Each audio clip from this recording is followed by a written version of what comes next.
Bwana Yesu asifiwe. Ndugu msikilizaji wa kipindi chetu cha tafakari ya siku, ninakusalimu katika jina la Bwana wetu Yesu Kristo. Na leo tuko kwa ajili ya tafakari ambaye Bwana ametusikizisha siku ya leo. Tafakari yetu inatoka katika kitabu cha Wathesalonike wa pili, sura ni ile ya 3 mstari wa 6.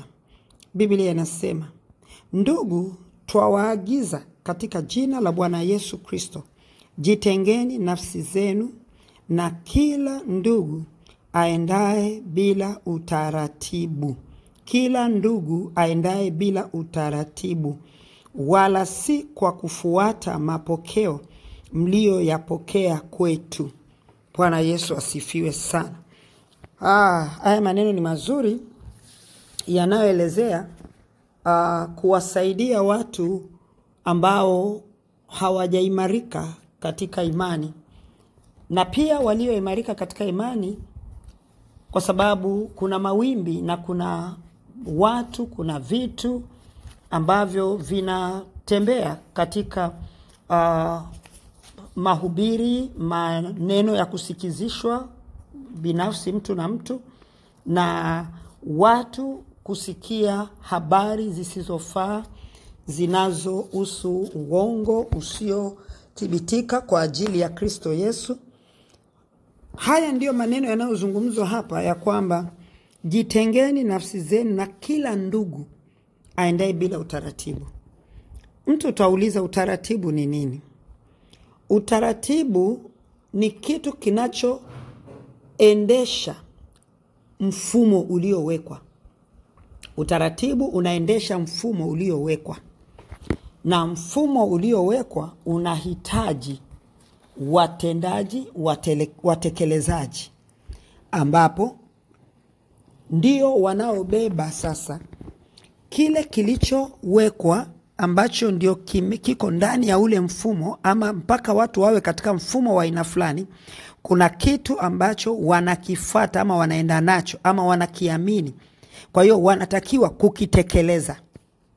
Sasa kwenye kukitekeleza sasa ndio wanafuata utaratibu uliowekwa wa kuweza kutekeleza hicho ambacho kinatakiwa. Sasa hapa anaposema kila ndugu aendaye bila utaratibu, wala si kwa kufuata mapokeo mlioyapokea kwetu.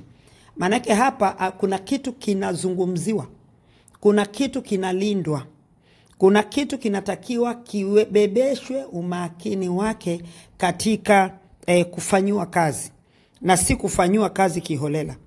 Sasa tunapoliangalia neno hili, tunaona ya kwamba leo tuna wokovu, tumeokoka wengi, lakini wengi hatuendi katika utaratibu. Hatuenendi katika utaratibu kwa sababu kuna principles, misimamo, kuna misimamo ambayo inasimamisha kile ambacho kinachotakiwa kufanyika. Mathalan, wakati wa taifa la Israeli walipokuwa wanatoka Misri kwenda Kanaani, kuna miongozo ambayo iliwekwa na Mungu kupitia mtumishi wake Musa, iwafikie taifa la Israeli ili waweze kuishi kwa namna hiyo wanapokuwa kwenye safari yao. Na miongozo mingine ikawekwa pia namna gani wataishi watakapofika wanakotakiwa kufika.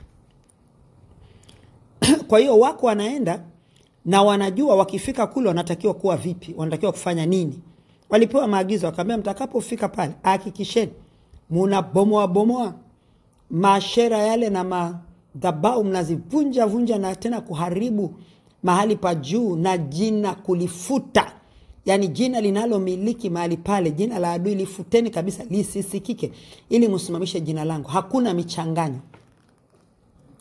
Lakini wakati wanaenda nao walikuwa kila siku wanaagizwa, wanapewa, fateni sheria zangu, fateni hiki, usiue, msifanye hivi. Sheria zikatungwa nyingi, mbali na zile amri 10 ambazo ziliwekwa.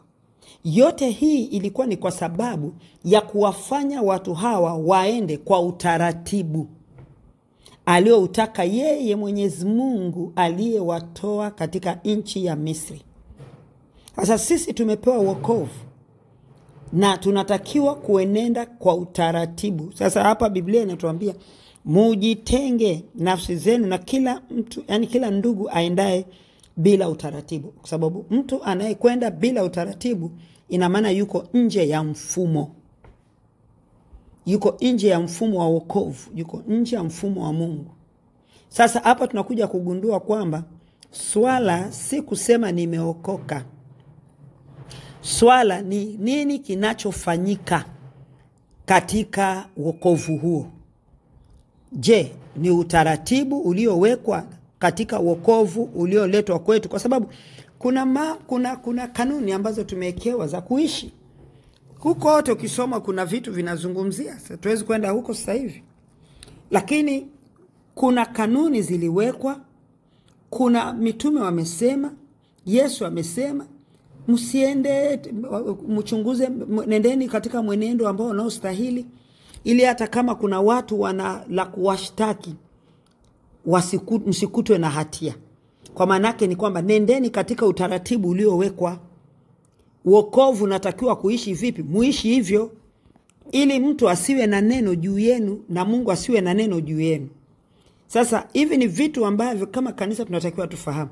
Lakini sasa leo tunakuta kwamba kuna namna fulani ya mwenendo ambayo sisi tunaenda, ya jinsi ya kutenda na hata maneno na kadhalika, na hata muonekano ulio nje ya utaratibu.